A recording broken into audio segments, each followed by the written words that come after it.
Oi, gente, Wagner Ribeiro do Frente Rubro-Negra. Estou aqui para falar sobre o jogo da 16ª rodada do Campeonato Brasileiro.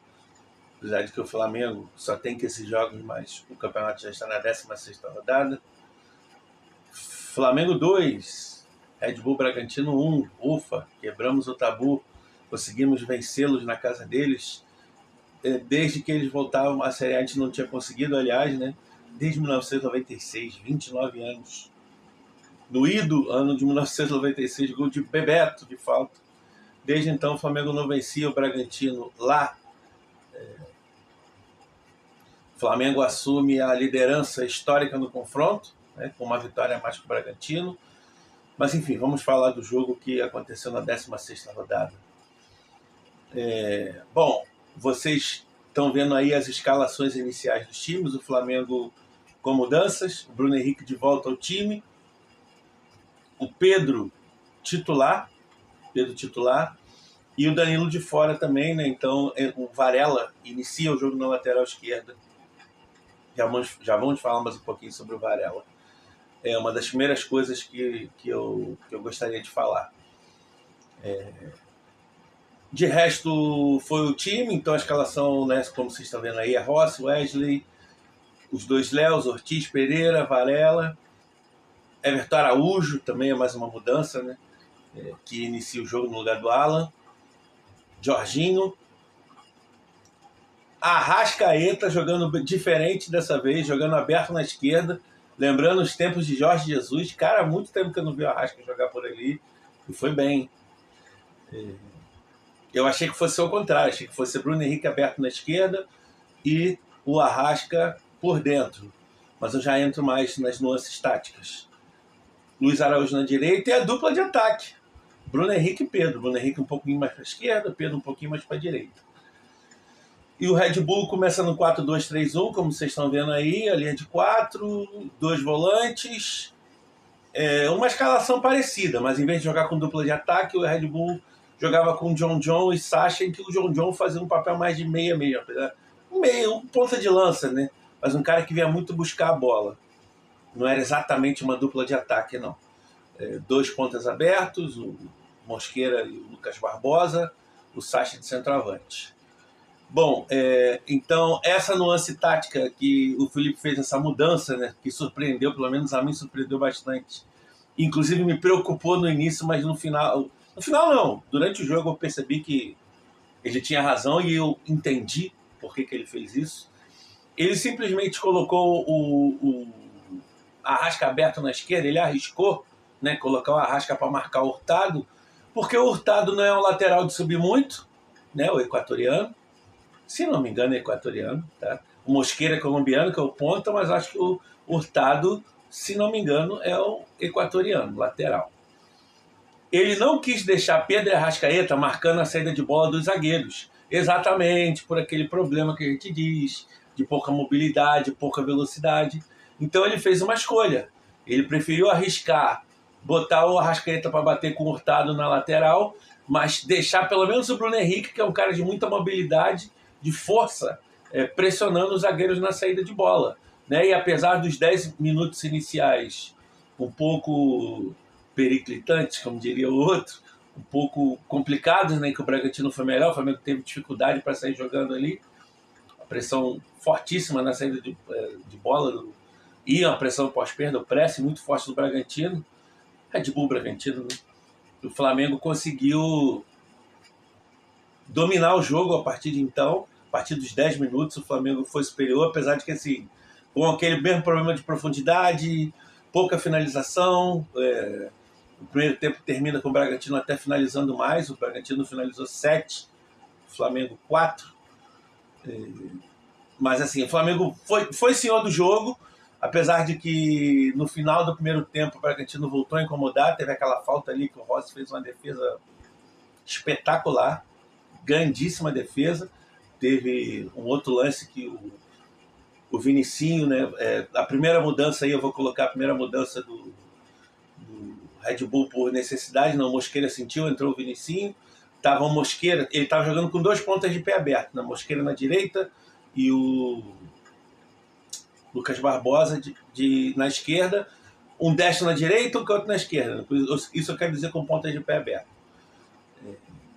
Quando entra o Vinicinho, ele desfaz isso. Ele passa o Vinicinho, bota o Vinicinho na esquerda, passa o Lucas Barbosa lá para a direita, mantém John e Sacha, enfim, foi uma mudança por necessidade, aos 26, se eu não me engano, no primeiro tempo. Mas o Flamengo continuou dominando o jogo e tal, como eu disse, mas no final do primeiro tempo o Bragantino começou a ameaçar. Enfim, termina o primeiro tempo, como eu já falei, o Bragantino finalizou mais, o Flamengo teve muito mais posse, 60-40, mais ou menos isso. Mas o Bragantino, acho que se tivesse que alguém ter feito o gol no primeiro tempo, acho que o Bragantino teve mais perto de fazer o gol no primeiro tempo. No intervalo, aí vocês vão ver, né, a volta do intervalo, vocês vão vendo aí que o Bragantino teve que fazer uma outra mudança, entrou o zagueiro Eduardo Santos no lugar do Pedro Henrique, que sentiu depois de tomar uma bolada, uma falta ali perigosa, né, dificuldade para levar perigo batendo uma falta, né, uma falta perigosa que o Luiz Araújo acabou batendo na barreira. O cara tomou uma bolada na cara, passou mal, saiu, até entrou como protocolo de concussão, então, quer dizer, o Bragantino poderia ter feito 6 mudanças, e o Flamengo também. O Bragantino fez as suas 6, mas o Flamengo só 3, mas enfim, né, vamos chegar lá. Começa o segundo tempo com essa volta, mas assim, taticamente os times não mudaram, e aí, gente, com 15 segundos na saída de bola do Bragantino, né, veio o problema Varela, que eu disse que ia falar lá no início do comentário, eu acabei não falando, mas não tem problema, eu falo agora porque, né, ele acabou sendo decisivo nesse lance. O time todo saiu para marcar alto e o Varela simplesmente ficou dando totais condições para o Lucas Barbosa, assim, de mais de metro. Para o Lucas Barbosa partindo de trás, o Varela totalmente perdido. Claro que o Bragantino não poderia ter feito o gol se a linha toda tivesse subido. O cara poderia ter pego o timing certo. É uma jogada ensaiada. Só que o Varela facilitou demais a vida deles, né, cara? Pô, o posicionamento do Varela ali foi um absurdo. E assim, é um problema Varela na lateral esquerda, gente. Assim, prejudica demais, prejudica a saída de bola, prejudica ofensivamente, prejudica defensivamente, nessa questão das coberturas, a bola cruzada no segundo pau. Gente, assim, é muito complicado de se jogar com Varela na lateral esquerda. Eu já falei isso nos outros jogos, e eu repito, é muito complicado. Eu não vou dizer que não dá mais, porque assim, o Flamengo está com um problema, né? Você tem 2 laterais de esquerda machucados, e um que joga pra caramba, mas não tá 100% fisicamente. Mas assim, é um problemaço ter o Varela na lateral esquerda. Problemaço. O Arrascaeta também. É um capítulo à parte, porque assim, o Arrascaeta jogou numa posição diferente. Eu acho que o Arrascaeta fez um bom jogo, acabou terminando com uma ótima assistência ali, uma jogada ensaiada do Flamengo também. Só que tem uma questão, né, cara? Assim, o Arrascaeta, ele recebeu umas 5 bolas na entrelinha, sei lá, 6. E em todas elas ele tinha a opção de dar para o Pedro ou para o Bruno Henrique. E em todas o Arrascaeta escolheu dar a bola para o Bruno Henrique. O Arrascaeta não deu uma bola para o Pedro finalizar. Nem tentar. Nem para o Pedro tentar dominar, limpar. O Arrascaeta não deu uma. Estranho. Eu falo assim, gente, eu não estou dizendo que tem nada. Mas eu tenho que falar, porque isso me chamou muita atenção. Me chamou muito a atenção. O Arrascaeta não deu uma bola para o Bruno Henrique. Para o Bruno Henrique, não. O Bruno Henrique ele deu todas. Ele não deu uma bola para o Pedro finalizar. Tanto é que o Pedro estava meio sumidaço do jogo. Porque ele não estava recebendo bola, gente. O Pedro começa a aparecer mais no jogo a partir dos 25, 30 do segundo tempo, em que ele enche o saco de ficar esperando pela bola.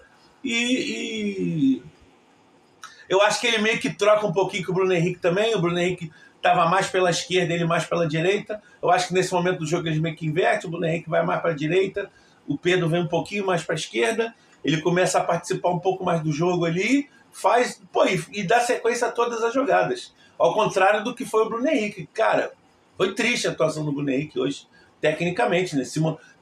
A opção taticamente foi boa, a escalação do Felipe, a ideia foi boa. Botar o Bruno Henrique na frente para não deixar o zagueiro sair jogando, botou o Arrasca aberto, cara, mas assim, o Bruno Henrique não se ajudou. O Bruno Henrique não deu sequência a uma jogada, deu 1, 2 casquinhas ali, mas, cara, segundo tempo melhorou um pouquinho, assim, ó. O primeiro tempo foi lastimável. Segundo tempo ele melhorou um pouco, mas assim, talvez ele pudesse até ter saído antes. Aliás, ele nem saiu, talvez ele pudesse ter saído. E ter sido um dos primeiros a sair, diga-se de passagem. Ao invés do Luiz Araújo, por exemplo, ele poderia ter tirado o Bruno Henrique, colocado o Wallace Ian. Mas enfim, o Luiz Araújo fez uma partida razoável. Eu já vou misturando aqui análise com análise tática do jogo com análise individuais, né? Já comecei assim, então vou continuar assim. Fez um jogo de razoável para bom, deu algumas bolas ali para o Wesley, que vinha fazendo uma partida péssima também, péssima, errando na saída de bola, errando todos os cruzamentos, enfim. Cara, também não adianta o lateral ultrapassar, é ótimo ultrapassar, dar opção de passe, profundidade do time, mas, cara, quando ele chega na linha de fundo, ele tem que levantar a cabeça, ele tem que produzir algo, cara, porque senão, não adianta, mano, não adianta. É melhor ele nem passar, ou quando passar, tocar a bola de volta para trás, porque assim, vinha fazendo uma atuação péssima, mas acabou sendo coroado no final com o gol, né? Então, enfim, acho que os times não mudaram a sua estrutura tática, acho que durante o jogo inteiro, nenhum dos dois times. O Flamengo faz suas primeiras mudanças. Sai o gol, né? Como eu já falei, o problema Varela, bola nas costas do Varela, uma jogada inside do Bragantino, John mete a bola nas costas da defesa, o Lucas Barbosa entra, faz o gol. O Flamengo, a partir dali, aí sim o Flamengo começa a transformar sua posse de bola em volume de finalização, botar o goleiro para trabalhar, pressiona, até que consegue o gol de empate, né, numa falta lateral ali. Antes disso, né, entra o Vinha, o Wallace Ian, aliás, o Vinha é importantíssimo, os dois gols, né, no primeiro gol ele faz a jogada ali com a Arrascaeta, ele dá no Arrasca, faz a ultrapassagem, o Arrasca limpa o meio-campista lá, o defensor, para devolver para o Vinha, sofre a falta. Nessa cobrança de falta, sai o gol de empate do Flamengo, a jogada ensaiada. O Léo Pereira vem de lá de trás, né, vem correndo. Acho que ele também mete a bola. Até na transmissão disseram um gol relativamente parecido com aquele que deu a vitória do Flamengo contra o Tati, né, classificação, e de fato foi mesmo parecido. Então sai o gol de empate, né? Então aí vocês também já estão vendo como é que ficou, né? O Flamengo depois das mudanças, o Wallace foi para a direita, o Vinha entrou na lateral esquerda, obviamente, assim, deu outra vida. Cara, assim, é incrível, né? O Flamengo tava com um problema, o Flamengo não tinha jogada de profundidade pelo lado esquerdo. E assim, isso prejudicava um pouco, né, o volume de jogo. Toda jogada tinha que ser pelo lado direito, porque a jogada até passava pelo lado esquerdo, mas nunca terminava do lado esquerdo. A jogada do Flamengo só terminava pelo lado direito. E isso facilita um pouco a defesa, né? Quando o Vinha entra, isso muda, né, de forma radical. Então o Flamengo consegue o empate, logo na sequência o Bragantino faz outras duas mudanças, né? Coloca Praxedes e o Pita, né? O Isidro Pita. Mas não muda a sua estrutura tática. Ele coloca o Praxedes, que é um volante mais ofensivo, né? No lugar do Gabriel. Mas assim, entrou jogando O Praxedes, na verdade, é volante, né, gente? Ele até já jogou de meia no próprio Vasco, no Inter, mas ele é volante. Enfim. Mas é um volante mais ofensivo, com menos pegada, de fato. E entra o Isidro Pita lá na frente, que assim, eu não entendo como é que o Isidro Pita pode ser reserva do Sacha, mas enfim, isso é um problema da Red Bull Bragantino. E o Flamengo empata o jogo e continua em cima. Aos 80 do segundo tempo, o Bragantino precisa fazer uma mudança na zaga, né? O zagueiro que já tinha entrado se machuca, o Eduardo Santos, que tinha entrado no lugar do Pedro Henrique, se machuca, entra acho que Gustavo Marques, se não me engano, e entra também Fabinho, no lugar do Lucas Barbosa, do autor do gol deles. Então ele adianta o Praxedes para meia, passa o John para uma das pontas, né, e volta, né, com dois volantes de mais pegada, mas ainda assim vem a jogada do segundo gol, uma jogadaça do Vinha, né? Ele recebe na linha do meio campo, limpa o seu marcador, dribla, né, faz uma jogada linda, arrasta, toca no Wallace Ian. O Wallace Ian temporiza o passe, né? Eu acho que ele temporizou um pouco até demais, né? Ele acabou esperando muito e quando deu a bola um pouco na frente, mas acabou que foi na medida para o Wesley finalizar, né? Que assim, o que era para ser um passe para o Wesley cruzar, acabou virando um passe para o Wesley fazer o gol, né? O Wesley ficou, teve que bater deitado, né? Caindo, deslocou o Cleiton, fez o gol da vitória. 2-1 Flamengo. Depois que o Flamengo faz o gol, o Felipe, eu achei que ele fosse botar até um volante. Eu falei, caraca, não tem volante para botar para segurar o jogo. Mas o Felipe, né, não foi o retranqueiro aqui que eu seria, né? Continuou com suas convicções, colocou o Juninho, claro. Botou o Juninho porque o Juninho é um atacante que ajuda muito mais defensivamente do que o Pedro. Mas botou um atacante, não retrancou o time, né? E o Flamengo administrou até o final ali, sem muito perigo. O Juninho entrou, ajudou ali, fez uns 2 desarmes, legal, para ir pegando confiança. Eu vou chegar um pouquinho para o lado, que eu vou colocar as estatísticas do jogo aqui agora para vocês. Ó. Aí estão as estatísticas, o Flamengo teve muito mais posse, finalizou mais, né? Porque no segundo tempo o Flamengo foi muito... Se o Bragantino talvez tenha sido um pouquinho melhor que o Flamengo no primeiro tempo, no segundo tempo o Flamengo foi muito, muito superior ao Bragantino. Óbvio que isso pode ter sido condicionado com o gol dos caras aos 15 segundos, sim, mas o Flamengo foi muito superior, a vitória muito justa, importantíssima. O Flamengo, dos que estão no G4 hoje em dia, pegou todos fora de casa, receberá todos no Maracanã. Perdeu para o Cruzeiro, mas ganhou de Palmeiras e de Red Bull fora de casa. Então, assim, importantíssimo, tá com uma pontuação boa. O Cruzeiro ainda é líder, mas o Flamengo, por pontos perdidos, entre aspas, né, por pontos perdidos, reassume a liderança.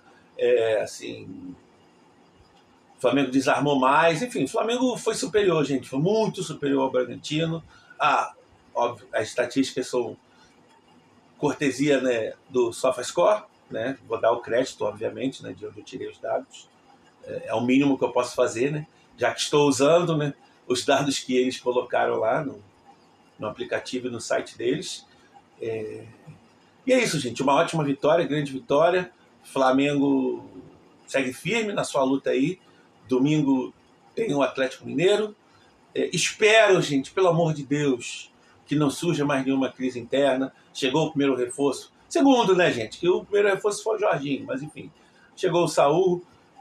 Acredito que vão chegar mais 1 ou 2 reforços por aí, no mínimo. É o que eu imagino, é o que eu espero.